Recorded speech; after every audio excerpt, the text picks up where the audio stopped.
quite remember now what I said in the beginning part before this jump, but now I will be taking every transfer with a turn.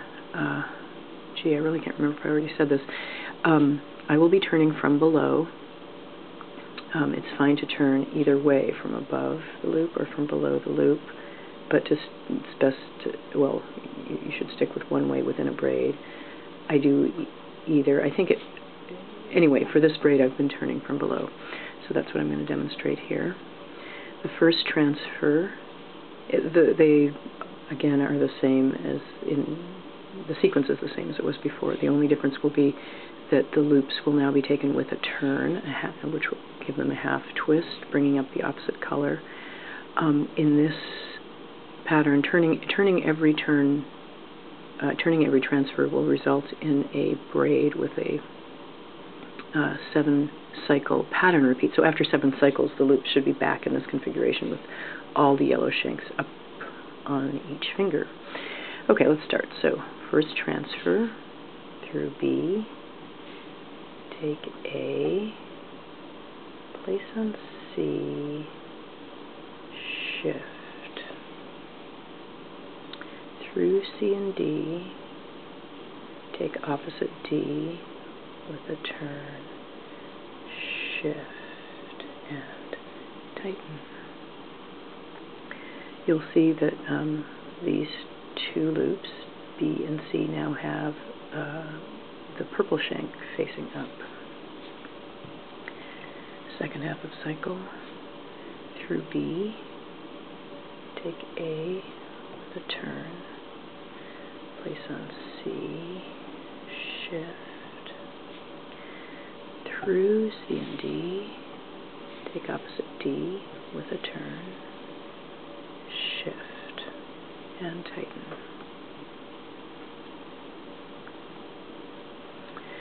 Now we have a yellow shank still up here, and a yellow shank still up here and here. In the second cycle, all the purple shanks will turn up, and in fact, at the end of the cycle, a yellow one will start to turn up again too.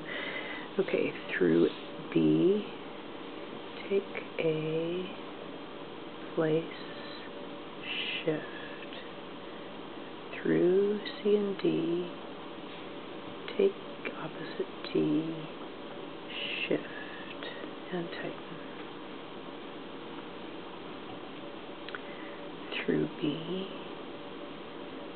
take A with a turn, place, shift, through C and D, take opposite D with a turn, shift, and tighten.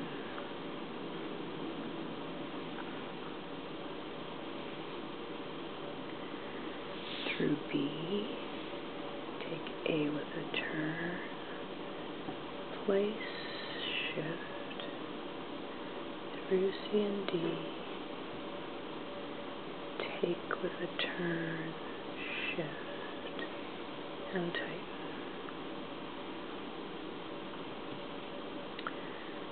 Through B, take A, place, shift, through C and D, take D, oops, there, and shift, tighten. Through B, place, shift, through C and D, take with a turn, shift, and tighten. Through B, place, shift, through C and D, take with a turn, shift, and tighten.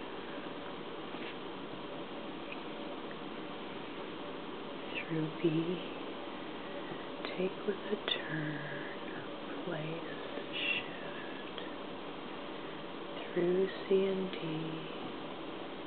take with the turn, shift, tighten, through B, place, shift, through C and D, take with a turn, shift, tighten, through, take with a turn, place, shift, through C and D, take with a turn, shift, tighten,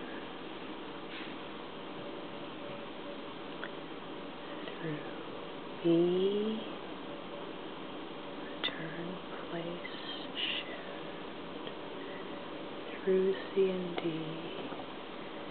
take with a turn, shift, tighten, through B, take with a turn, place and shift. Sorry, I do those a bit simultaneously. Through C and D, take with a turn, shift and tighten. Through B, take with a turn, place, shift. Through C and D,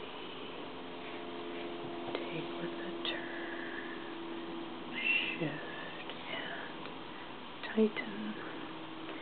Okay, that brings us back to all the yellow shanks being uppermost. I wasn't counting cycles, which I normally do. I prefer, my mantra, my general mantra is to say the turned or not turned. I must say that usually to remind myself, at least in the beginning of any particular braid, and to count the cycles because that's very helpful.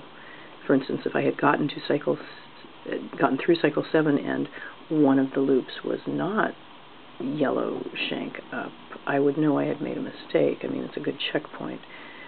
Here I just, I'm assuming I got to cycle 7 because all the yellow shanks are uppermost. Let's take a look at the braid. Well, another, you can kind of see the pattern. Another thing that's that you can do, here's the pattern, sort of lopsided M's. The top face usually looks a little bit different than the reverse face because of the direction of the turns. One face will be slightly wider than the other.